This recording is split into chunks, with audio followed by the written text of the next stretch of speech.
So you're thinking of moving to Lakewood, Colorado? Let me tell you, if you can't deal with this 10 things that we're talking about in this video, you're not gonna wanna move here, and we're gonna get to it right now. What's up everybody, this is Angel and I'm a real estate agent over here in Lakewood, Colorado. And let me tell you, the worst thing about living in Lakewood, Colorado is having to deal with the car theft. The Denver metro area has the third highest amount of car theft in the entire United States. Car theft happens almost every day. If you're like on a Nextdoor app or Facebook neighborhood groups, you always see people posting about their cars being stolen. Personally, I was a victim as well. They broke the window, they messed with the ignition. They didn't take the car, but I was lucky in that regard. But now I'm dealing with the insurance. They don't want to pay the amounts that I need them to repair the car. They're, just fighting with the insurance, just creating all of this unnecessary struggle for me that I wasn't doing anything. And we live in a safe area here by the Belmar. And I know at least 5 other people, and they all have different crimes. Some of them, they steal the catalytic converter, things from the inside, but they don't really take the car.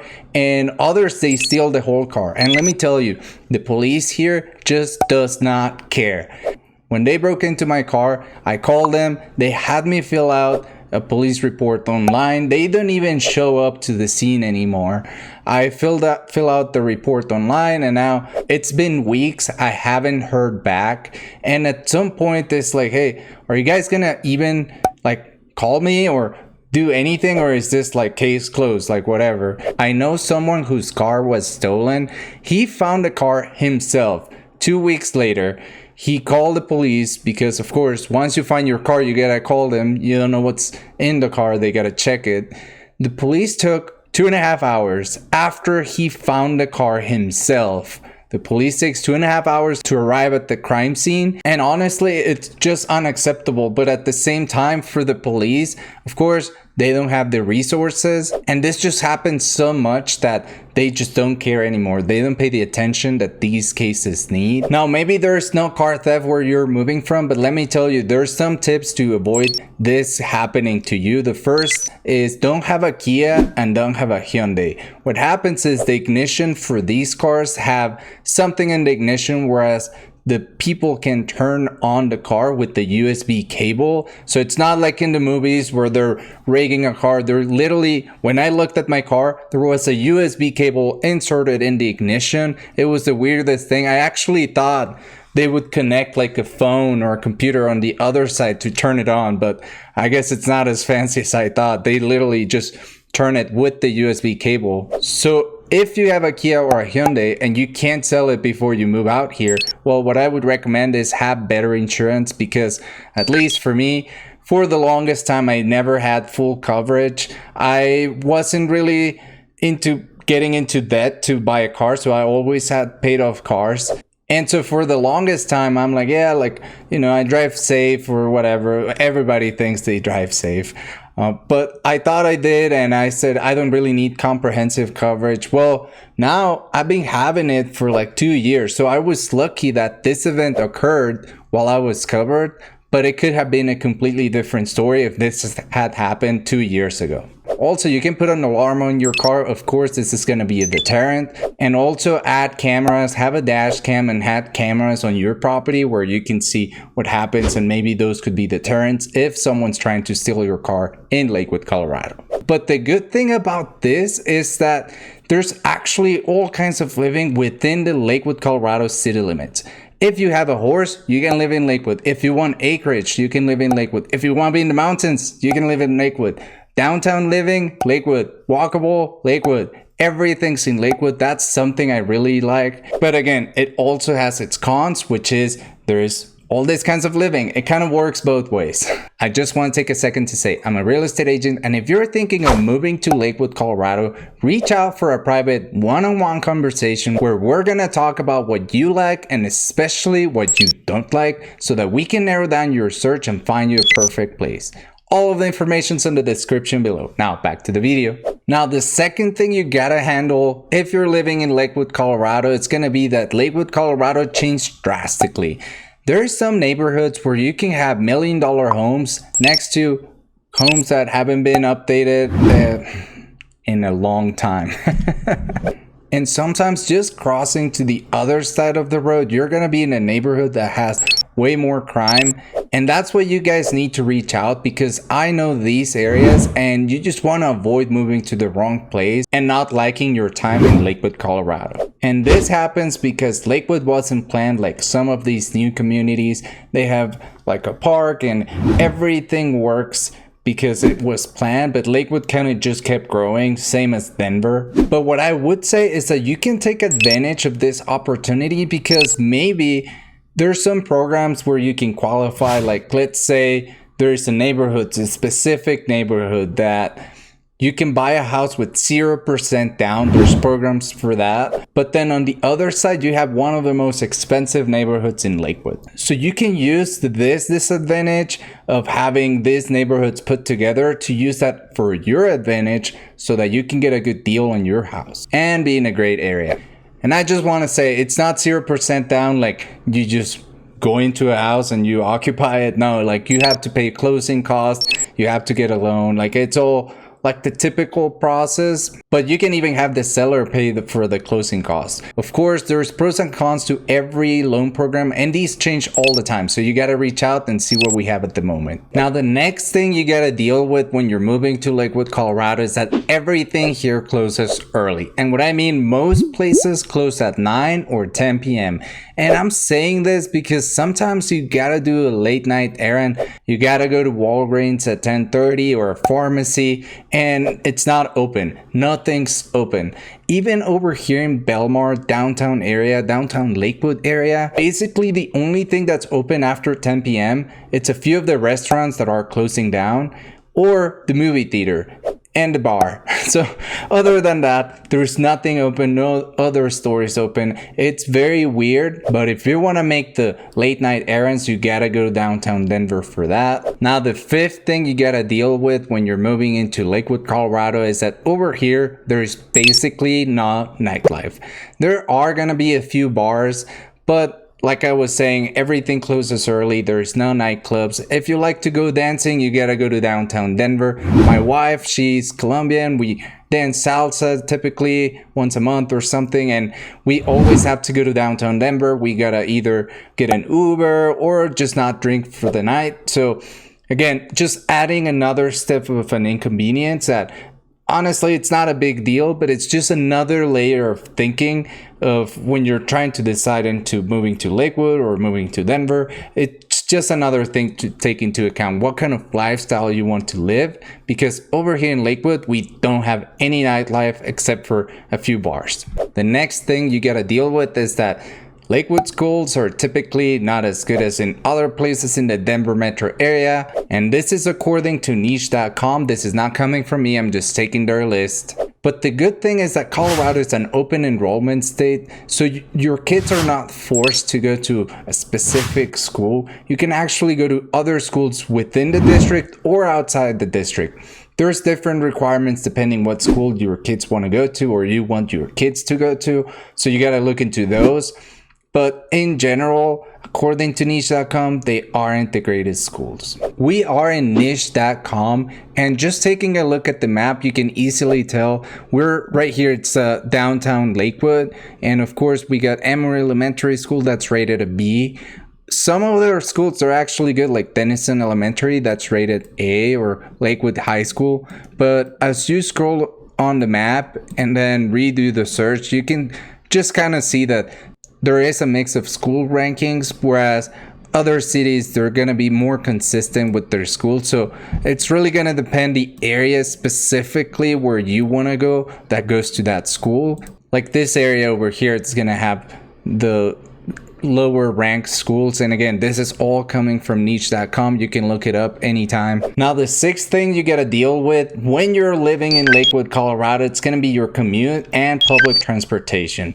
Basically, unless you live by the light rail, there is none. And it has a little over 6,000 employees. They're all working for the government, different branches of the government. And if you're not working in that area, you're probably going to be working in downtown Denver or the Denver Tech Center, DTC. Those are the major employer hubs, and I can tell you the Lakewood and Denver, the Denver metro area just has grown so much in the last few years that the infrastructure isn't keeping up with the amount of people in traffic. The traffic here is terrible. There is a lot of times where it's faster to go on a bike for, let's say if it was a 6-mile trip, it's probably faster to go on a bike rather than a car. So it's just very weird, and the morning traffic can be very heavy. The afternoon traffic is even worse. And for me, when I was commuting from downtown Lakewood to the Denver Tech Center, it would take me an hour and a half in the afternoon to come home. And of course, that's a huge waste of time. Of course, if you want to do something with that time, you can put a podcast or an audiobook, but honestly, why not just save the time and probably find a place that's closer to the area where you're going to be looking for. But if you do use public transportation, make sure you're closer to the light rail station, because that's going to take you straight into where you need to go, into downtown Denver. Now, the 7th thing you got to deal with is marijuana. Of course, Colorado was the first state that passed recreational marijuana in the United States. And I'm going to say typically it's not a big deal over here. A lot of the times, I think people now treat it kind of like drinking a beer. Like it's kind of not as taboo as it was before. And I'm gonna say the dispensaries, which is the weed shop, it's a great place to go just people watching, because you'll see all kinds of people there. You see people in a suit and they're very formal, and then you see younger kids like 21 years old going for the first time, and then you see an older couple, like an 80-year-old couple, like, you know, excited. It's always fun to watch the people that are going to those places. And there's all kinds of uses. Some people just use it like at night to go to bed, and there's all kinds of uses. Some people use it at night and they go to sleep. They just wanted to sleep better. Some people use it for medicine.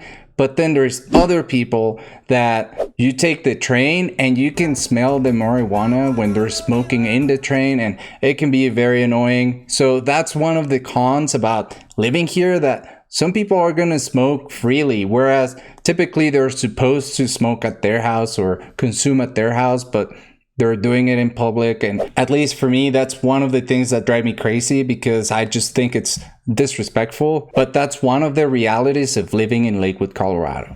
Now, the 8th thing you gotta deal with about Lakewood, Colorado, you gotta deal with the cost of living. Depending where you're coming from, it's probably gonna be more expensive, unless you're coming from LA, San Francisco, or New York, or Chicago, the higher cost of living areas. Colorado and Denver, specifically Lakewood, it's more expensive than the national average. And just for a quick reference, if you're looking to rent a 1-bedroom apartment, you're probably gonna see that in the $2,000 range, $1,700 to $2,000. If you're looking for 3 bedrooms, you're looking at $3,500 to $4,000 a month. So that's a lot of money in rent. But you'd be surprised. Maybe you're thinking that you cannot afford the house, but there's a lot of programs right now, especially for first-time home buyers, tons of grants where it allows you to buy that first home, start building some equity, and you might even pay less than rent. But the only way you're gonna know is you gotta reach out. You reach out, we do a private one-on-one conversation. We're gonna bring the lender, we're gonna see what programs you could qualify for, and then see if this is advantageous for you. Now, as it relates to the cost of living, I also have a specific video where I actually take you into the grocery store and I show you the different prices for the different items, so that if you're one of the people like me that you like to have a budget, you can start making your budget even before coming here and you know what to expect. Now, if you're living in Lakewood, Colorado, you gotta deal with the altitude and the weather. Over here, it is so dry that if you have any kind of respiratory issue, the dryness can make it so much worse. I just had a cough and it literally lasted like a month. I was just not getting better, and I know it's because of the dryness. I would wake up in the morning and just know that it was because it was dry. I even put the humidifier. It did help a little bit, but it's not like living in other places that's more humid. All I can say is you gotta check with your doctor if it's okay for you to move out here. Now, as it relates to the snow, of course, it snows here. There is no saying that it doesn't, because if you're moving from like a Florida or Texas, or California, and you've never seen snow, it's gonna be a big impact. I think it's not as bad as most people think it is, But of course, you're gonna have to deal with it. If you have a house, you gotta shovel the snow out of the sidewalk. And a pro tip, get a house that's south facing, but we can talk about that later. I would say in the harshest winter months, which is, let's say, December through March, it snows probably 2 days a week. So we have about 5 days where it's either sunny or not snowing, and 2 days where it's snowing. And typically, on average, it accumulates 2 inches of snow per day on average for the month. So 2 inches of snow, you're probably gonna have 2 snowstorms in a week, and a foot each, and then they're typically gone the next day. The longest I've been here with snow on the ground, I think it was like 1 week where it snowed. It kind of warmed back up, but then it got cold again. It got frozen. It was super dangerous to drive. But then it took about a week to actually get to clear the roads. And that's what I think it's been the longest, but maybe it has been longer in the past. I'm just telling you my experience. But the good thing is that it's not like other places. Like I heard like some places in Idaho and Montana that once it snows like in October, the snow is gonna stay until March. So it's not like that here. So that's a pro. And the other thing, if you just hate snow, if you despise it, you're probably not gonna like living here because it does snow a ton. And lastly, you might not want to live in Lakewood, Colorado because it might just be too close to Denver. If you're watching this video, that means you're not moving to Denver for some reason. Maybe you want better schools. Maybe you want to be outside of the city. You don't want the hustle and bustle of the city. Well, there are some neighborhoods in Lakewood, Colorado that are exactly the same as the neighborhoods in Denver. Same style of homes, same year built. Literally the only thing that changes is gonna be the address. The address is gonna say Lakewood and not Denver, but everything else would be the same. And it's so funny because I have found out that the same reason why people are moving out, it's the same reason why some other people want to move in. Everybody's looking for different things. Maybe you've lived in California your whole life. You haven't experienced the seasons. You want to come here. You want to see the fall foliage in the mountains. You want to have snow. You're excited for that. And some people, they lived in Montana their whole lives and they're like, hey, I just don't want to deal with snow at all. But Lakewood does have a lot of neighborhoods that are very different from Denver. They have some neighborhoods very close to the mountains, very close to the entertainment opportunities in downtown Denver, but away from the crowds. All of those are available within Lakewood, but you gotta know. You gotta know where to go. You gotta reach out. We'll find you a place. Now, Lakewood, Colorado might not be for you. I know. I live here. It's not for everybody. If you wanna know exactly where to move, you gotta reach out. We are gonna find the perfect place for you. Our job with this channel is giving you an honest opinion of what's like living in Lakewood, Colorado and the surrounding areas, and actually showing you what these areas look like instead of just reading about it. So right now, hit the subscribe button. We do videos every week. They're the most in-depth videos about living in Lakewood, Colorado and the surrounding areas. And also, drop a comment down below what areas you want to see next. Until next time, see you later.